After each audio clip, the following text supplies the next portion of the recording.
कहानी सुनाता हूँ, नाम, जगह वो सब बदल देता हूँ ताकि किसी की प्राइवेसी पर हमला ना हो। सबकी राइट टू प्राइवेसी है ना। एक बच्चा था जिसको मैं जानता हूँ, बचपन से जानता हूँ, बहुत ही जबरदस्त आर्टिस्टिक बच्चा, म्यूजिक का उस्ताद। उसके घर में लगभग सब लोग म्यूजिक के उस्ताद थे, इंस्ट्रूमेंटल म्यूजिक, वोकल म्यूजिक, हर चीज में अच्छा, पढ़ने में भी ठीक, बढ़िया। और जब हम स्कूल में थे, वो मेरी क्लास में तो नहीं था, थोड़ा सा अलग क्लास में था, पर स्कूल में बहुत पॉपुलर था, being into music. I was in debating, he was into music.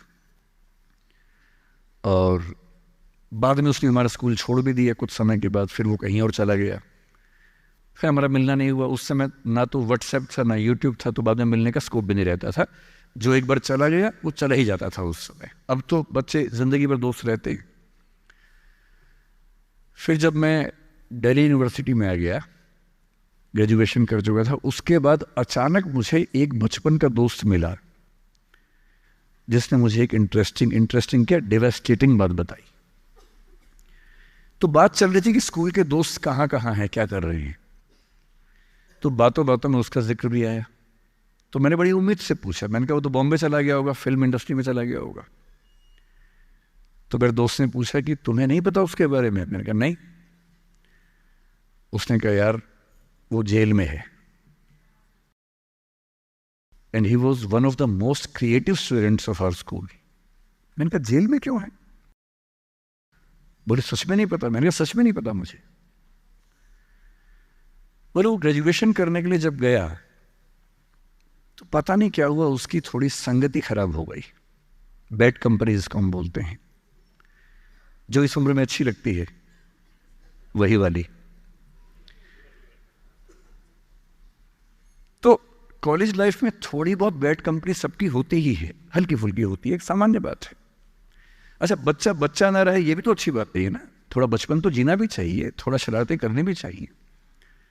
पर किसी किसी का दुर्भाग्य होता है कि ज्यादा हो जाता है, उसके साथ ऐसा हुआ। उस सब प्रोसेस में उसको ड्रग्स की आदत लग गई। और ड्रग्स एक ऐसी चीज है, एडिक्शन ऐसी चीज है कि उसमें वन वे रास्ता होता है, टू वे नहीं होता है। आप जा सकते हैं, वापस नहीं आ सकते।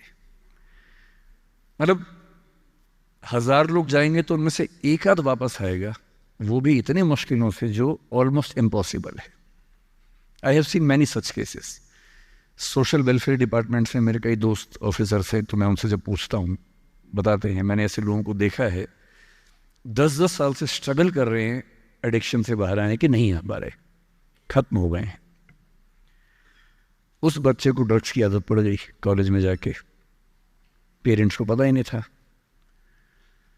तो जब पेरेंट्स को भनक लगी तो उसको दबाव बनाया कि तुम घर आ जाओ।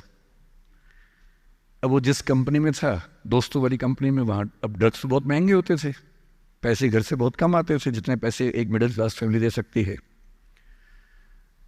अब वो घर से ज़्यादा पैसे मांगने लगा, पैसे मिलते नहीं थे।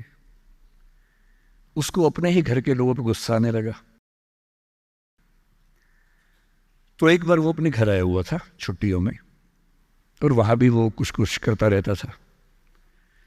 उसके पेरेंट्स ने उसको बहुत समझाया कि बेटा ऐसा मत करो। और एक दिन इस बात पे झगड़ा बढ़ गया। भाई आप पेरेंट्स की चिंता समझेंगे आज से 30 साल बाद, जब आपके बच्चे इस एज में होंगे ना, आपकी नानी मर जाएगी उस समय। नानी मरना एक मुहावरा है, इसका मतलब बहुत चिंता में रहेंगे उस समय आप। और उस दिन पता नहीं क्या हुआ, एक झगड़ा हुआ, क्योंकि जो एडिक्शन के शिकार हैं उनका दिमाग उनके कंट्रोल में नहीं होता है। यहाँ तक कि जो ड्रिंक करते हैं, ड्रिंक एक लेवल से ज़्यादा कर लें तो दिमाग कंट्रोल से बाहर निकलने लगता है। ड्रग्स में तो ये एलिमेंट बहुत ज़्यादा होता है।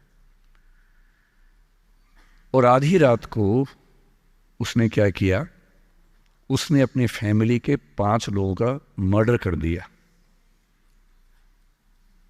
मर्डर।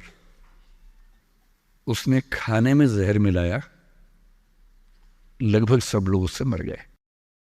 एक मेंबर नहीं मरा क्योंकि उसने खाना खाया नहीं उस दिन, तो उसको उसने अलग से मारा। और ये बात है जब उसकी उम्र लगभग 17-18 साल की थी या 19 के आसपास रहा होगा। उसके बाद वो जेल गया। मेरी सबसे बड़ी चिंता ये होती है बच्चों को लेकर कि किसी भी गलती से वो ड्रग्स में ना चले जाएं। आप सबसे रिक्वेस्ट कर रहा हूँ हाथ जोड़ के, कुछ भी कर लेना, ये मत करना। बदमाशी करो, शरारत करो, थोड़ा इश्क विश्क होगा करो, कोई दिक्कत नहीं।